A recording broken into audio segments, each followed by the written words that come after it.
And they gather, here's what I was getting to, verse 16. 16:16. They gather them together to the place called in Hebrew, Har Hilav Megiddo. Armageddon is what we call it. Okay, let's see some of those lessons. Whoop, wrong direction, sorry. Point number one, life without Jesus is like incurable cancer. The people that had the mark of the beast get these sores, and they can't stop it. It's a divinely inflicted reminder that, remember, everyone that takes the mark, we've already read in chapter 14, are going to suffer endlessly. God already warned them. Night and day, with no remediation, you're going to suffer the vengeance of eternal fire. Already we saw that yesterday in chapter 14. And he's given them a little foretaste. Everything decays, but our living and true God, who is eternally self-sufficient, needs nothing. See what happens in verse 4? The springs of water become blood. There's an angel of the waters. Isn't that interesting? In Revelation, we are introduced to angel of fire, angel of the waters, angel from the altar.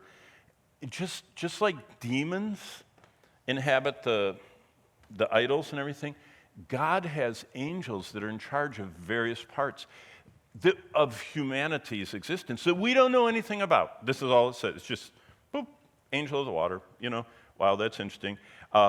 And he says, so here's a testimony. You're righteous, O Lord, the one who is and was and who is to be. He is living, he is true, he's eternally self-sufficient. God needs nothing. He is God. You are the one, and you have judged these things. Verse 6, for they've shed the blood of the saints, and you've given them blood to drink. See, be not deceived, God is not mocked. Whatever you sow, you shall reap. Galatians 6, 7, and 8. That's what we see there. So, life without Jesus, you get what you want. Life without Jesus is like this. Turning the water into blood means that they're like dying of thirst in the desert. I mean, all of a sudden, the ocean and all the fresh water is out of reach for drinking. How long can you go, by the way, without water? 4 days. And you start getting really faint along before the 4 days. So what's interesting is we're coming to the time where these are building to a crescendo, and by the way, God has to pull back or everyone would have died. He said that earlier. Remember, Jesus said it in Matthew 24. He said if God didn't pull back, no one would survive. So yeah, he turns out the light, but it's only for a little while. He turns it back on. Yeah, he scorches everybody, but it's only for a period of time. He unscorches them. Yes, he turns all the water to undrinkable, but then he pulls back or everyone would have died. But he gives everybody a little taste. What did the rich man say in torments? Remember the rich man and Lazarus, Luke 16? What did he say?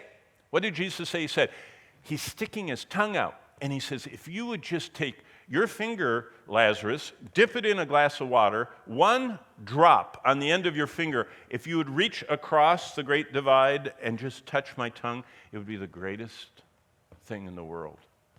One drop of water. And he wasn't in hell. He was in the waiting room.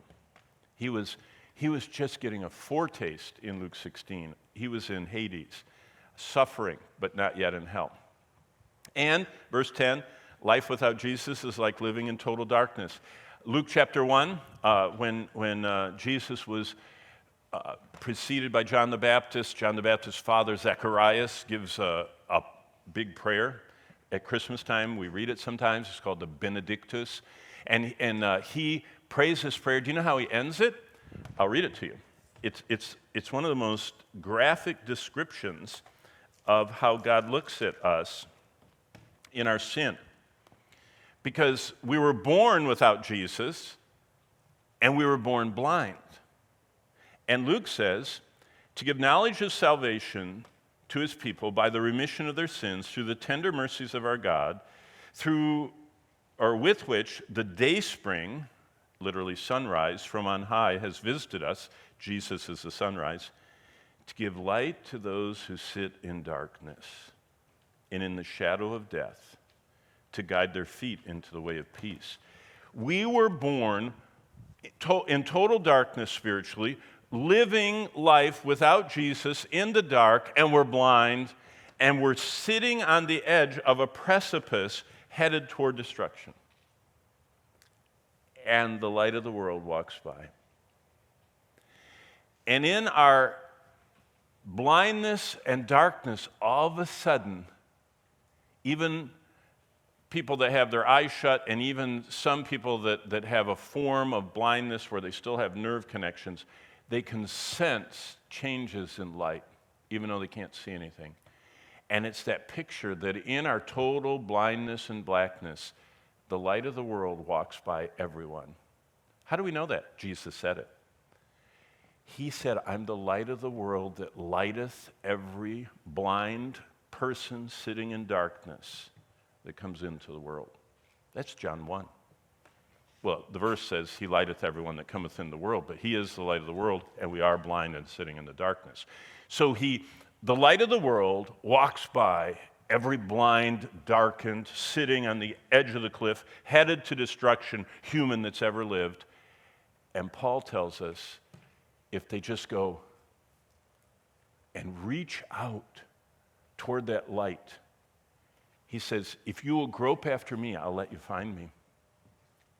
Wow. That answers the question, what about the Aborigines? What about the Pygmies? What about the Native Americans? What about the people that lived in, Central Asia, 1000 BC? And the Bible wasn't there yet. What about them?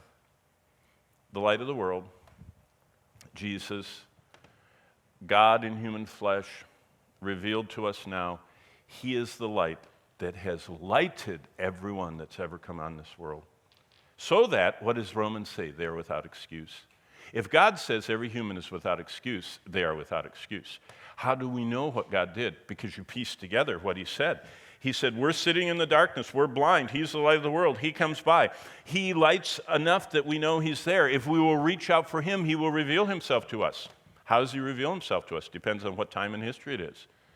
It could be a bleached man that just got vomited from a great sea creature. I mean, if Jonah was in a literal whale instead of just a great fish, we don't know whether it was a mammal or what it was, but whatever he was in, most likely had acid in its stomach, like everything does that digests. Can you imagine what he looked like, Jonah? He probably was just bleached white. And can you imagine him? Do you know how long his sermon was? It was like 13 words. Yet 40 days, God will destroy Nineveh. That was his whole gospel message. And God reached that entire city. It says that all the way from the king down, they repented. You see, he is the light of the world, and anybody that's going to respond to him, that has any interest, that is groping for him, he reveals himself. But he shows himself, he even sends the gospel angel that's flying right now, and life without Jesus is like living in total darkness, and they reject him.